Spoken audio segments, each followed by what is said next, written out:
Hello, everybody. How's it going? I hope you're all doing well, staying safe, and keeping healthy as always. Thought I'd just jump on the ones and twos here and give you my thoughts on the Batman.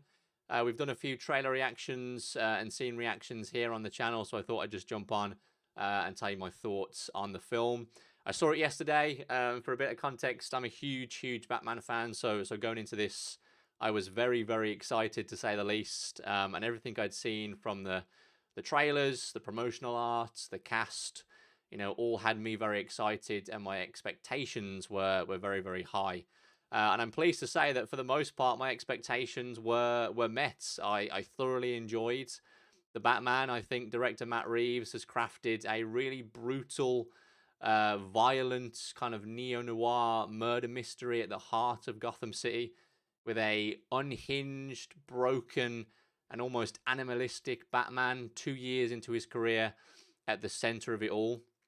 The first half of the film, you could really cut the tension with a knife. I mean, I was on the edge of my seat as Batman works with Gordon and Alfred to kind of unravel this sinister plot that this serial killer, the Riddler, has put together.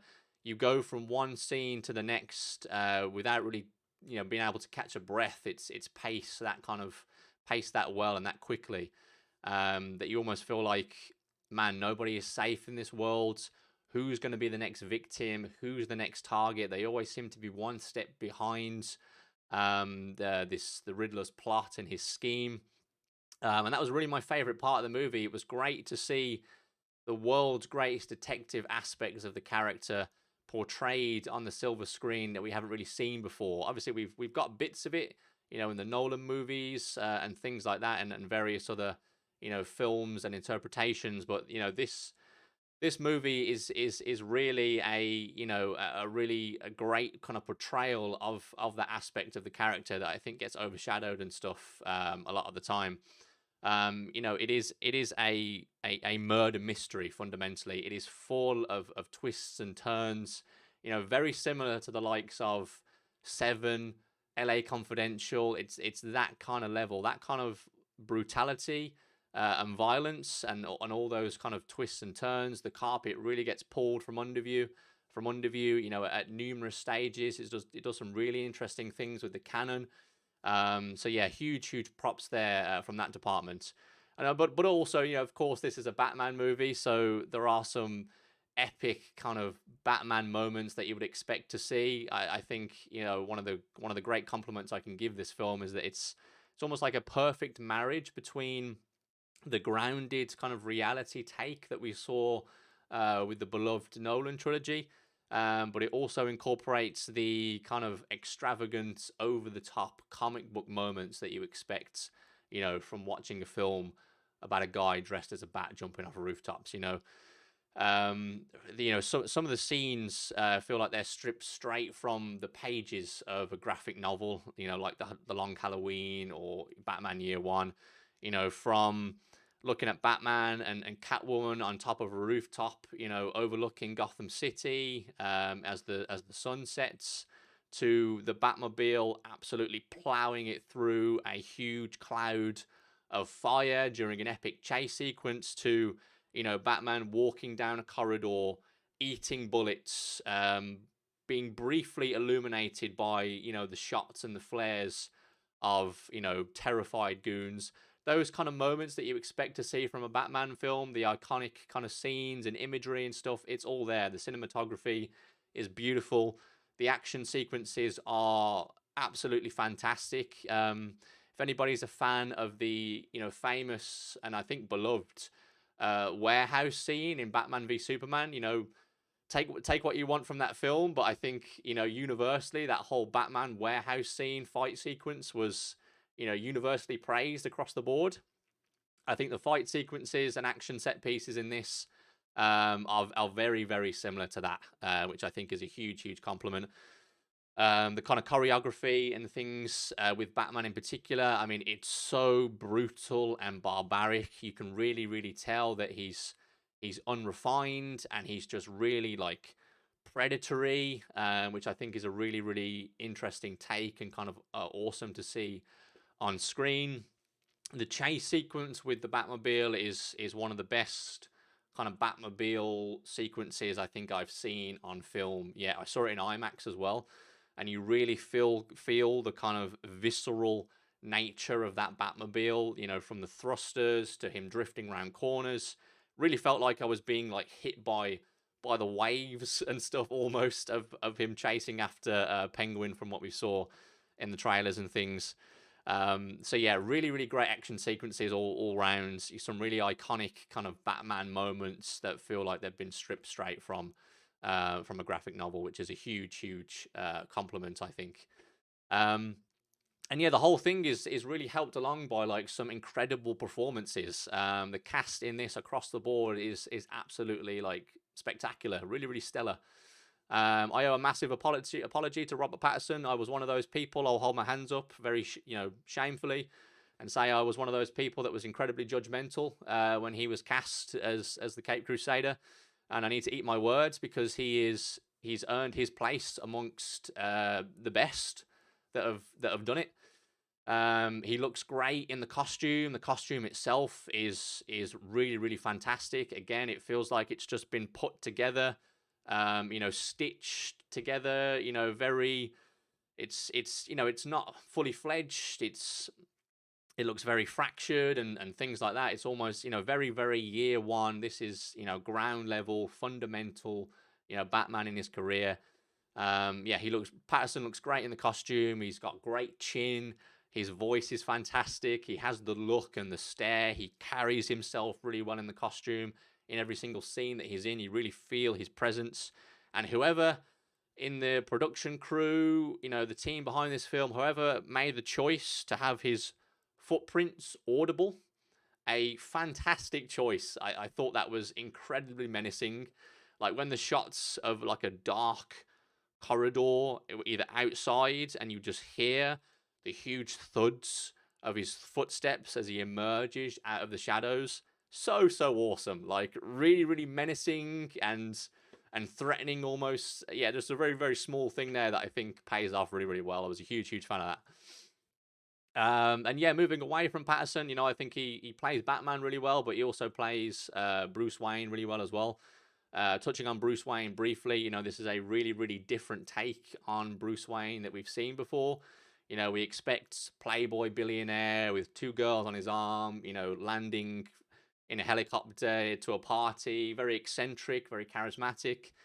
In this film, whenever he's out of the suit, you really, really, really see how kind of broken and scarred this character is, both literally and I think metaphorically and mentally as well. You often see him with the black makeup still on his face. He very rarely cracks a smile. You see all the scars all over his body. He just looks really, really almost sad and just yeah, just completely not what you expect from Bruce Wayne. He just looks so. It just looks like he has the weight of the world on his shoulders. As I say, really broken, really unhinged, and just not the Bruce Wayne that we've expected before. But it was great to see that kind of interpretation of the character, and I think it really fits with the theme and the tone of this film and where he is as a character and as a vigilante and things like that. So yeah, that was great. But I think the stars of the show, the real standouts, are Zoe Kravitz as Catwoman and Paul Dano as the Riddler. They were the shining stars of this film, I think, which is a huge, huge compliment because the cast across the board are, as I say, fantastic. Jeremy Irons is not Jeremy Irons, is it? I can't remember. The Alfred actor. That's really going to bug me. Anyway, the guy that plays Alfred's great. You don't get very many scenes with him, which I think was a bit of a shame. And some of the emotional punches that between Bruce Wayne and Alfred don't really land, I think, as well as they should. But that's purely because we're being completely introduced to this new world, these new interpretations of the characters. I think given a few more films, those emotional beats, hopefully, if we get more films, they'll start to hit a little bit more.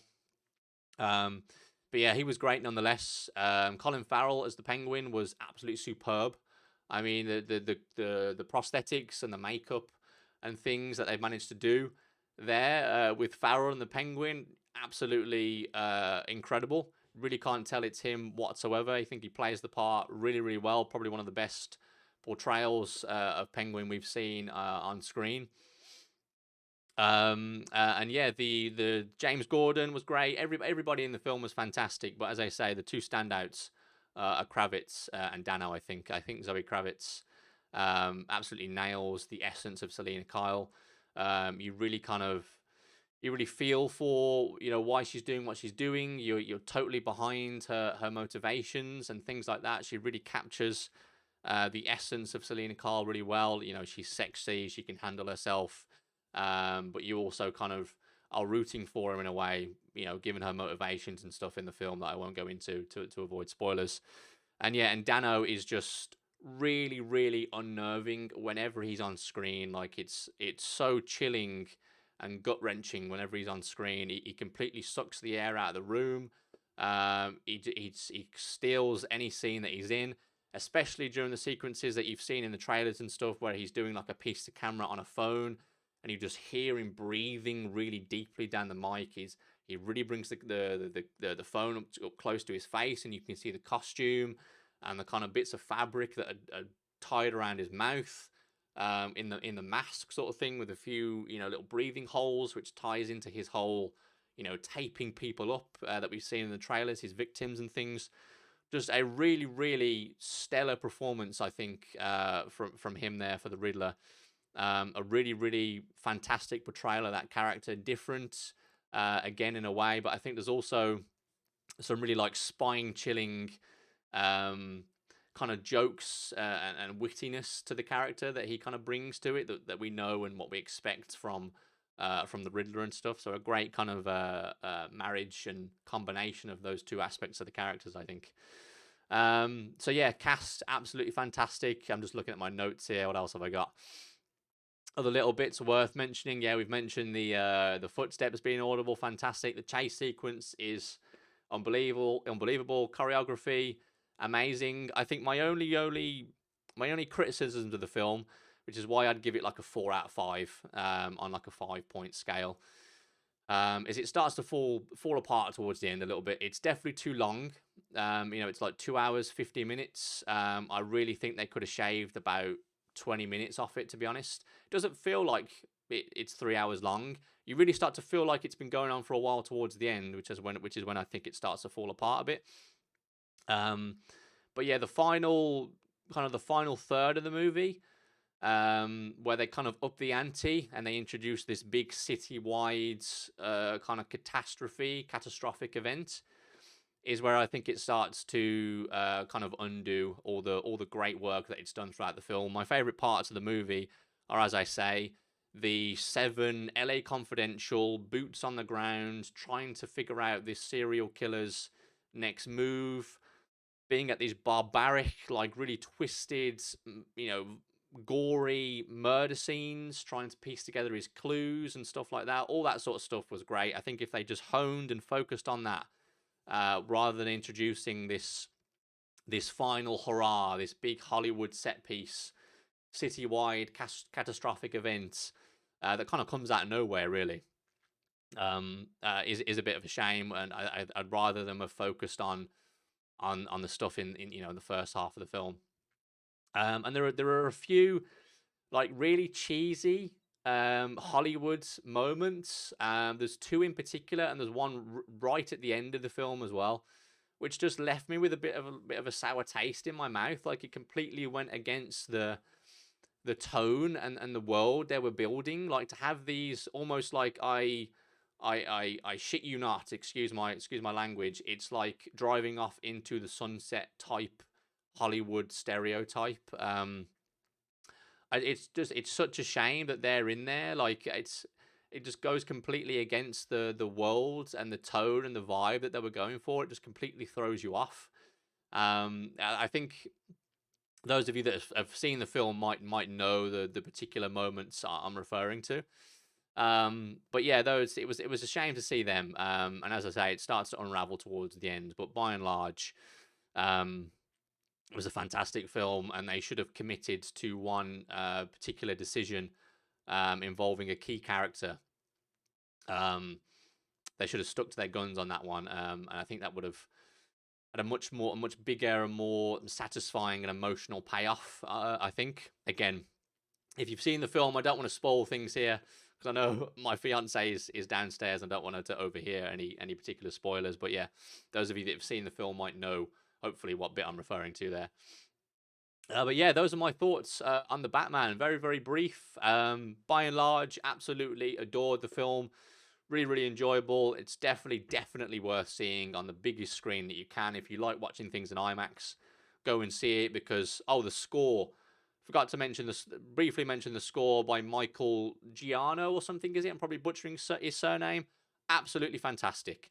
The Batman theme that we've got in these trailers and stuff, they use constantly throughout the film, which is just a huge plus. I've been singing it and having it on Spotify all over the house, driving my fiance crazy ever since I